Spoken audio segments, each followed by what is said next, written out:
Alors, l'intérêt de la Reine Bérengère, c'est que c'est un personnage qui a été très peu traité, à la fois au cinéma ou en bande dessinée, on la voit quasiment jamais. C'est vraiment un personnage qui était entièrement à découvrir, et ça, c'était très intéressant.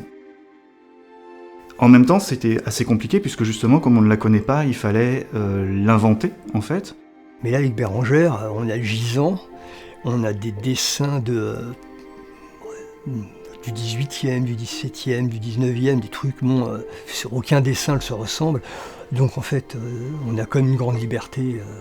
Et puis essayer d'en faire un personnage très humain dans l'histoire, en fait. J'ai demandé à Olivier, j'ai dit, est-ce que je peux la faire belle? Il m'a dit oui, pas de problème. Il a rajouté une bulle justement, quand Richard voit pour la première fois sa future épouse, Bérengère, il lui fait comprendre que on lui avait pas parlé d'elle comme ça, et qu'il était agréablement surpris. Donc ça commence par la lecture de nombreux livres, ce qui permet de définir quelques dates clés de la vie de Bérengère. Ça a permis de créer une sorte de colonne vertébrale de l'histoire. Et cette colonne vertébrale, je l'ai envoyée aux historiens qui l'ont complétée, qui l'ont validée ou modifiée. La limite entre la réalité historique et la fiction, elle est dans la limite de nos connaissances. L'histoire, c'est l'interprétation des documents. Et la force du travail de l'auteur, de l'artiste, notamment en bande dessinée, c'est qu'il peut se permettre d'inventer ce qu'il manque, de combler les vides et de combler les manques. Et le tout est de le faire de manière cohérente avec ce qu'on sait par ailleurs de la période, des personnages ou des contextes historiques utilisés. Ils n'ont pas du tout le même regard. Quand ils font un travail scientifique, il n'est pas question de fiction. Ils s'autorisent parfois des hypothèses, des choses comme ça, mais ils ne peuvent pas avoir, je dirais, l'audace qu'on peut avoir en fiction. On sait que sur un plan graphique, par exemple, c'est difficile de parler de géopolitique, par exemple, de la manière dont les personnages du XIIe, XIIIe siècle pouvaient penser la géopolitique. Il y a un moyen de le faire par l'image, c'est de le dessiner sur une carte, et de faire une carte géopolitique. Il y a eu un débat autour de ça, les historiens n'étaient pas trop pour au départ, on avait nos arguments de notre côté aussi. La proposition de faire une carte est une proposition éminemment lisible et immédiatement compréhensible par le lecteur. Pour un historien, c'est contre-intuitif, puisque précisément à cette époque-là, on ne cartographie pas. Donc il n'y a pas de carte, et on n'utilise pas de carte à cette époque-là. Et finalement, on l'a gardé parce que c'était vraiment une manière de comprendre la situation sans en faire des pages et 10 vignettes pour expliquer ce qu'une seule case pouvait faire.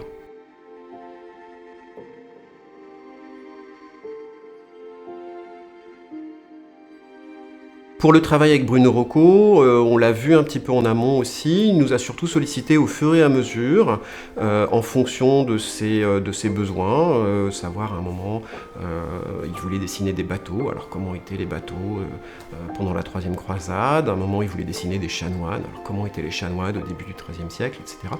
Pour Bérengère, c'est un siècle où on n'a quand même pas grand-chose. J'arrive pas à trouver là où ils sont mariés, la petite église à Chypre. Et ce qui est bien avec les historiens aussi, c'est qu'ils nous disent faites très attention, d'ailleurs c'est valable pour tout le monde, sur le net.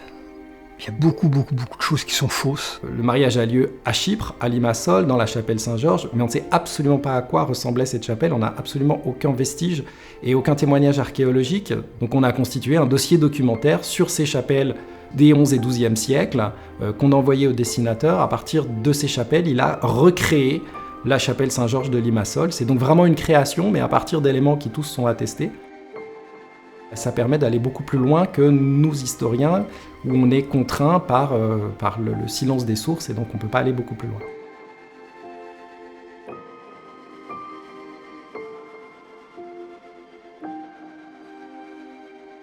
Je fais ce qu'on appelle au cinéma un storyboard.